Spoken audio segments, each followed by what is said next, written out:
for questions. We are here. Yeah, please.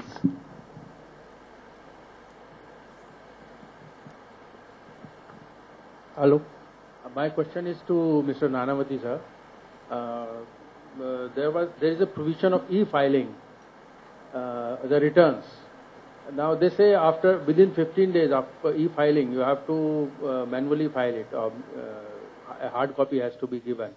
The logic is not understood. Number two, one more question, sir. Earlier we had Saral form, which was very Saral. Now we have made ITR 1, 2, 3, 4. It's very difficult to identify which form has to be filled. Would you like to elaborate? Thank you, sir. See, why you are required to file a paper return or an acknowledgement? Earlier you were, if you file your electronic returns under digital signature, then a taxpayer is not required to file a copy of the acknowledgement which is generated from the system into the income tax office, to the income tax office. Only when the return is not filed under digital signature, a facility still has been provided. They can file the returns electronically. After filing the return, an acknowledgement is generated. So you have not to file the return again, but just to go and submit a copy of that acknowledgement in the income tax. It has got a bar-coded place, so that barcode can be read and it can be linked that you have filed the returns, because legally you are required to verify the returns. And it is statutorily, if the contents of the return are not correct, certain provisions can be initiated, or penal provisions can be initiated against the filer. So because of keeping this verification process, an acknowledgement is required to be filed with the department. And secondly, ITR 1 is as good as Saral form, only the name has been changed. ITR 1 and ITR 2 are as good as Saral forms. They are not very complicated forms. Yeah.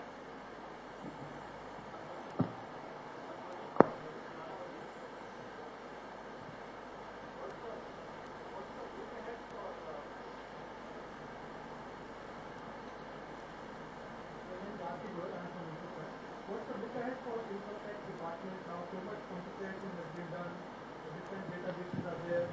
Now, in next about 3-4 years, in what fashion department is going to ensure that you shall get lot of mileage from that data, and in what fashion life of citizens, taxpayers will be easy and more friendly. So what are the look ahead policies and steps for the department? So today we have established a back-end infrastructure. Till few years back we were not having an all India income tax network. Neither the data was coming electronically. The future road is that issue refunds faster within 3 months of the filing of the income tax returns. Now a refund banker pilot is on through State Bank of India, where instead of department issuing the paper checks, State Bank of India has been authorized to issue checks on behalf of the department. We will only send them the refund data. They will print, dispatch, and instead of giving a check, they will give you a banker's check which is at par encashable all over the country. This pilot is on in Delhi and Patna, and this pilot is now is to be extended to the, once it is successful, it will be extended to the whole country when the national data center comes up and we have a all India network. So the issuing refunds will become very faster. We are also in the process of putting up centralized processing centers. So the processing of returns, because the volumes have increased very large, so the processing of returns would also be over in 4 months, as against more than 1 to 1.5 years now. So once the processing is done faster, the refunds would be faster. Then through this e-governance initiative, online filing of tax returns, online filing of TDS returns, that would be the second benefit. The third is that, as I was telling you, today there is a manual discretionary selection of cases for audit and scrutiny. That manual discretionary mode would be given away, and we have all this data available with us. We can do a risk analysis, and only taxpayers who are high risk, who fall into the high risk category, their cases would be be taken up for scrutiny and audit. So this would be a little bit of advantages which come to the taxpayer. Yeah, time frames that the system is almost in place, completely. TIN is in place, infrastructure, network is ready, the equipments have arrived. So in the month of August, we'll start rolling out the system completely, this month itself.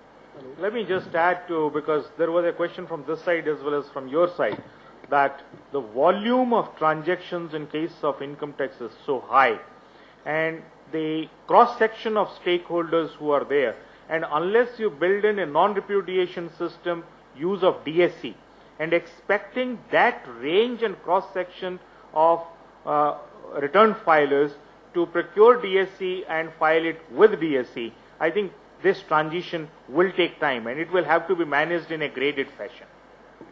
We have our friend on this side. He had some question here. Sorry.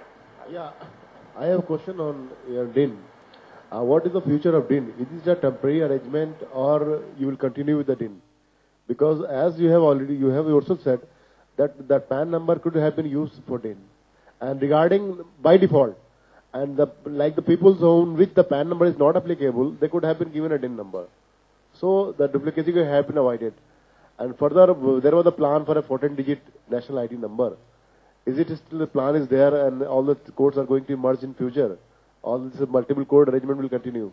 Well, as far as DIN is concerned, it is there and it will continue to be there. The only way of its merger or its mapping will take place when the citizen identification number project comes through, which has already been approved in principle by the Planning Commission, but how long that takes through, I can't say. Now, taking PAN, that we could have used PAN, would you like your PAN to be available to anybody on the portal? I'm sure no. Everybody would like to have some privacy attached to his PAN and the particulars. DIN is an identity which is available in the public domain, and that is how we propose to provide a DIN and CIN link and CIN and DIN link. Today you have already available on the portal those who have registered their digital signatures, and you get a list of all the directors of a company which has filed DIN 3. Again, how you avoid the duplication in DIN? Because somebody, he has two identities, say one in Assam, one in Bombay, and he is putting all the documents from both the places. He can have two DIN numbers. Out of 5.83 lakh DINs which have been issued so far, only 16 duplicate DINs were issued, which we could check immediately. Why didn't you try? It will be a test case for us also. We have our own check parameters. We run through the system, and I know how these can be duplicated. As a matter of fact, one of the reasons was, and some of the stakeholders objected to it, when we insisted on a full name, full first name, full middle name, and full last name, and not the initials. And people said, my ID proof which I am enclosing has only the initials. So we say, as long as the cross-verification point does not materially alter the information, we will accept that proof. But we need only full name. And when my minister was barrages with questions on this, I asked my minister, which he picked up immediately. His name is Shri Premchand Gupta. I said I could issue you a DIN by the name of Prem C. Gupta. I could issue you one with Prem Chand Gupta, one with P. Chand Gupta, one with P. C. Gupta. How many DINs do you want? So in order to have a foolproof system on it, we started insisting on these. Next. Yeah.